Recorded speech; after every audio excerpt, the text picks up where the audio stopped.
আমরা কি মানে মরার জন্য জন্মগ্রহণ করেছি এই দেশে? আমরা কি খালি মরবই? আশেপাশে সবগুলো দেশ, এই যে বিদেশে যাই, কত ভাল লাগে দেখতে, কত ক্লিন, কত নিট, কত সেফ, কত সিকিউর। ফোন দেওয়ার সাথে সাথে পুলিশ চলে আসে। কেন আমাদের দেশে এগুলা হচ্ছে না? আমরা কোথায় আমাদের আসলে প্রবলেম আমি জানি না।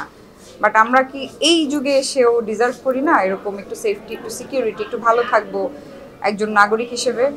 আমার এটা আসলে সরকারের কাছে প্রশ্ন যে কেন আমরা আশেপাশে ওয়েস্টার্ন কান্ট্রিদের মতো ভালো নাই, তারা কেন কন্ট্রোল করতে পারছে না আমাদের দেশকে? আমি এই ঘটনাকে অ্যাক্সিডেন্ট বলবো না, কারণ এরকম ঘটনা অনেকবার ঘটছে। কেন ঘটবে এরকম ঘটনা? এই আরো কেয়ারফুল হওয়া দরকার এরকম ঘটনায়। আমার মনে হয় এই ধরনের ঘটনা খুবই মর্মাহত। আমি খুবই ব্যথিত বাচ্চাগুলোর জন্য, এবং কালকে আপনার আমার সাথে ঘটতে পারে। তো আমরা কি আসলে এই ধরনের ঘটনা এটা হতেই থাকবে, একটা পর একটা হতেই থাকবে? কেন হচ্ছে? প্লেনের প্রবলেম, পাইলটের প্রবলেম, আমাদের প্রবলেম কেন? যে কোনো প্রবলেমই হোক, এটা সুষ্ঠু তদন্ত দরকার।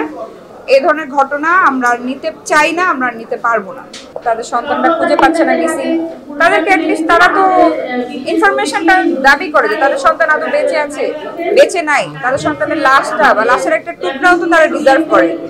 তো আমি বলবো যে এটা সুষ্ঠু তদন্ত করে প্রপার লাশের গণনাটা জানানো উচিত, এবং যেসব বাবা মা, যেসব শিক্ষক শিক্ষিকা যারাই মারা গেছে, অ্যাটলিস্ট তাদের জন্য গভর্নমেন্টের কিছু করা উচিত গভর্নমেন্টের পক্ষ থেকে। এবং আমি চাইবো যে এই ধরনের ঘটনা নেক্সট টাইম যেন না হয়। লোকালয়ের উপর দিয়ে কেন প্রশিক্ষণ বিমান বা কোনো ধরনের বিমান যাবে? এটা খুবই রিস্কি, এবং পাইলটটার জীবনটা গেল। সে হয়তো বা শেষ পর্যন্ত ট্রাই করেছিল নিজেকে সেভ করার, প্লেনটাকে সেভ করার, লোকালয়কে সেভ করার, পারেনি।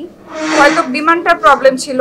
আমাদের দেশে আসলে যে বিমানগুলো আছে এগুলোর মেনটেনেন্স নিয়ে আমি সন্দেহ আমার, যেগুলোকে প্রপার মেনটেনেন্স করা হয় কিনা, প্লেনগুলো কেনা হয় সেগুলো আসলে ভালো কিনা, কতটুকু কোয়ালিটিফুল।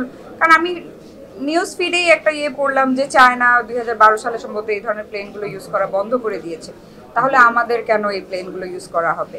জায়গাটা ঝুঁকিপূর্ণ, বাট আমি দেখছি যে অনেক ক্যাম্পাস দিয়াবাড়িতে তৈরি করা হয়েছে, এবং 18 নম্বর সেক্টর যেটা অনেক হাইডোজ বিল্ডিংও তৈরি করা হয়েছে। এগুলো তো দেখার দায়িত্ব আসলে গভর্নমেন্টের। এটা ওই ওখান দিয়ে যেভাবে প্লেন ওঠানামা করে ওই জায়গাটা আসলে, তারপরে যে প্রিয়াঙ্কা রানওয়ে সিটিটা আমি দেখলাম, আমার মনে হয় প্রত্যেকটা জায়গায় অনেক রিস্কি। যারা প্লেনে থাকে তাদের জন্য, যারা বাস করে তাদের জন্য খুব রিস্কি। আমি একজন শিল্পী হিসেবে চাইবো যে এয়ারপোর্ট যেন, এখন এটা সম্ভব না, বাট এয়ারপোর্টটা যেন ভবিষ্যতে লোকালয় থেকে দূরে নিয়ে যাওয়া হয়। মাইলস্টোনের ঘটনার জন্য মনটা খুব খারাপ, ভালো নাই। এই ঘটনার দেখে যে ভিডিওসগুলো, এই ঘটনার পর আসলে ভালো থাকা যায় না। অ্যাওয়ার্ড শোটায় কমিটমেন্ট করেছিলাম আসবো, শিল্পী বোধের জায়গা থেকে এসেছি, বাট কোনো পারফরমেন্স অংশ নেইনি, নিবও না।